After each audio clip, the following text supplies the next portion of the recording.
You all may be seated. Okay. Ms. Sanchez, you brought this case before the court. What's going on? Yes. I'm here to get child support. We have an adopted son. Okay. How old is your adopted son? He's 16. Okay. And I've been taking care of him by myself for probably the last 6 years. Okay. And it's where things are more expensive. And we adopted him at late in life, and because I couldn't have children, and so Mr. Sanchez thought that we should adopt. But several years ago, he also decided that he should have a secretarial person in his life, so to speak. What do you mean by that? He had an affair with his secretary. Oh, okay. And so I was left to raise our son by myself. When you say that you're raising him by yourself, he's not giving you any type of support? No, ma'am. Do you know if he has any money? I know he does. I know that his parents just recently passed away, and they had a big farm, and they had a lot of land, and they had a bunch of cows, and so I know they're worth something. And he's always had a steady job. He's worked for the government forever, and he doesn't think that he should have to pay me any child support because he said it's not his biological child. And wait a minute, real quick. You understand that an adopted child is your legal responsibility, right? Absolutely, and I never said I don't take care of him. And just like that, the moment we've all been anticipating has finally arrived. He scrambles to backtrack, first insisting that he never claimed he was exempt from paying, yet every action he takes suggests otherwise. But let's set the record straight.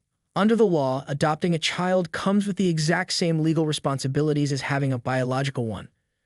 Once those papers are signed, there's no turning back. It's a lifelong commitment. The judge sees right through his excuses, and honestly, so should everyone else. Now the real question is, should he be held accountable for paying, or does he have a valid argument? But did you say what she just said, that, or you believe what she just said, that you don't have to take care of him because he's not biologically yours? No, I never said that. Oh, okay. I was hoping you were going to give me that answer. Not. Okay. You're because right. you understand Does that this an look like adopted the face of somebody who would not take care of a child? Well, I don't know, sir. I see plenty of faces that don't take care of their kids, so I can't really it's accurately my answer that responsibility question. to take care of my child, Okay. even though he is adopted. Okay. Well, even though the adoption part has nothing to do with it.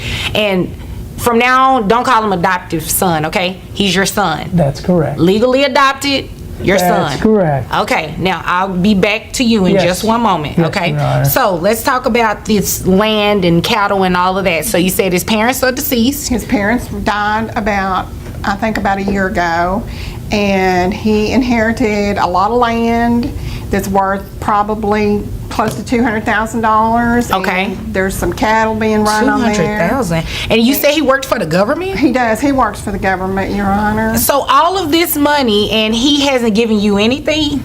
No, ma'am. Okay, sir, you work for the government currently, and you inherited some land, and you have cattle on that land, and you have not paid her any money for your son? I inherited 10 acres. That's it. I've got 6 head That's of cattle. it? Do you know how many acres 10 acres is? Sir, some people's houses aren't even sitting on 1 acre. Well, it depends where it is. Okay. Wait a minute. This man owns $200,000 worth of land and cattle, holds a full-time government job, yet hasn't contributed a single cent to child support? That's beyond outrageous.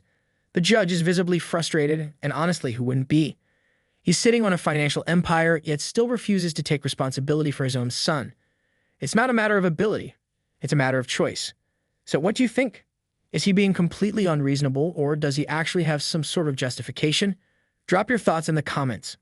Well, it's You have not 10 in the acres. How much? city of wherever. Is it accurate what she said, that these acres are worth almost $200,000? $160,000. Okay, that's close to you know No, what? that's $40,000 less. It may be, but it's still worth close to $200,000, which is what she said. The cattle are worth $40,000. The cattle. Okay, so to combine, that's $200,000. Well, it sounds like it. So you have assets and worth in excess of $200,000, and you don't want to give this woman anything for your son? I'll give her something.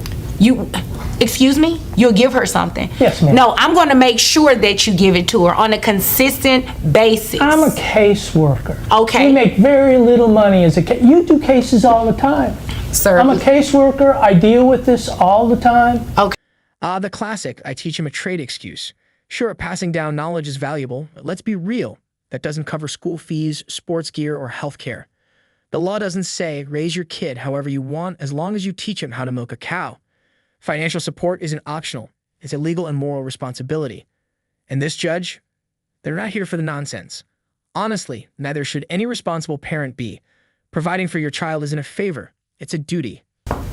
This isn't fair. How much do you make as a caseworker? No, what's not fair is the fact that you have not given her any money and you have assets worth $200,000 and you work an everyday job. How much money are you making on your job every day? 40,000, 50,000, that's it. 40, 50,000. You know what, sir? You came Wait. here to waste my time. Wait. No, you wait, Whoa. because that is ridiculous.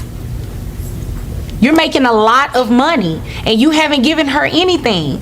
I take care of the child. He comes to the farm. I teach him things about how to work the land. I mean, I spend so much time with that child. So you're teaching him a trade, Yes, and that is ma'am. excellent. However, Yes, ma'am. trade has nothing to do with the financial responsibility of him, okay?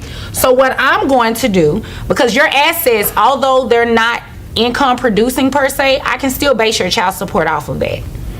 You have Only when it's sold. It's only worth it when it's sold. no. I can base your child support based on the assets that you have, even though they have not been sold and they're not income producing.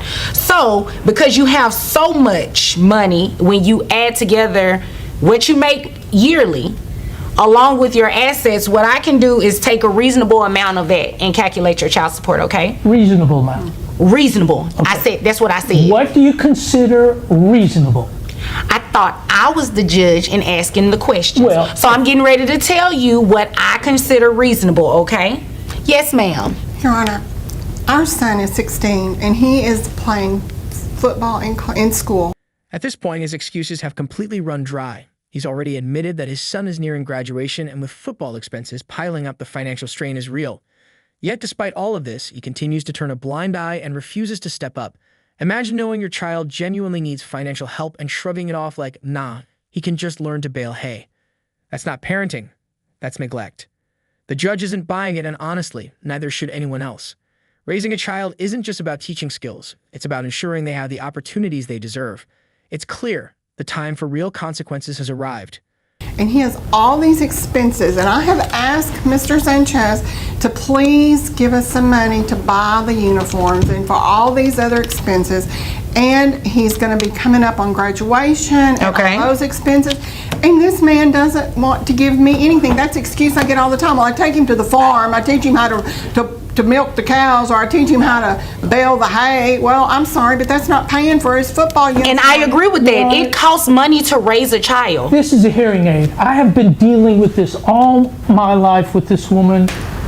I take them out just so I don't have to listen to it. You know what, sir? That is very uncalled for. That's all she does, is complain. Well, she has a legitimate complaint. Don't you think you have not been giving her anything for the support of your child? Okay, I'll support the child.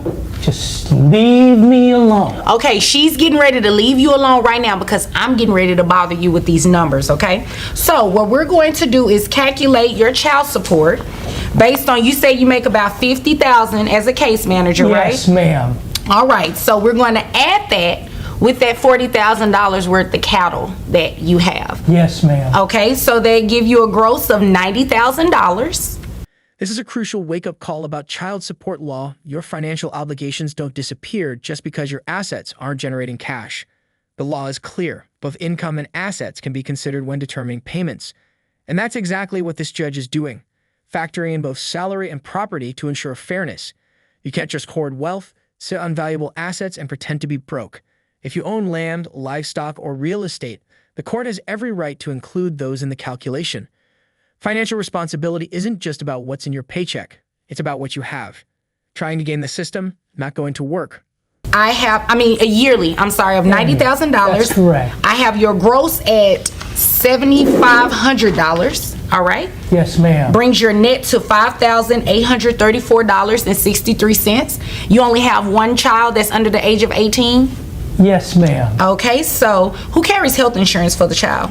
I've been paying a private policy for him for the last 6 years since he walked out the door. You've been paying policy. Okay. Where are you getting the money to pay the policy? Excuse me, sir. You will address me just because Yes, Your my head Honor. is down. Don't cut me off either. Yes, ma'am. You wait until I finish. Yes, ma'am. Just because my head is down and I'm doing something else does not mean I'm not paying attention, okay? Yes, ma'am. Okay, so what we're going to do now is, how much is that a month, ma'am? $130 a month. $130, okay? So you're going to reimburse that to her every month. You understand that? I guess I have no choice, do I? No, you don't have a choice because I just told you.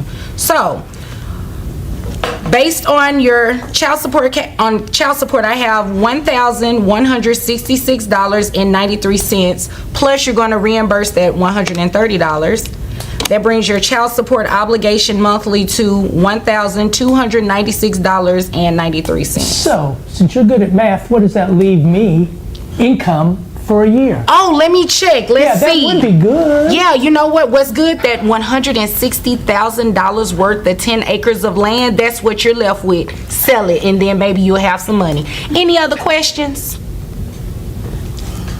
Well, And you go to work every day. So $50,000 plus your $160,000 sounds like you're living a very good life at $210,000 a year. And if there are no further questions, you all are dismissed. Thank you, Your Honor. take the other hearing aid out. And just like that, justice has been served. This case is a powerful testament to how the legal system ensures financial responsibility, no matter how many loopholes someone tries to exploit.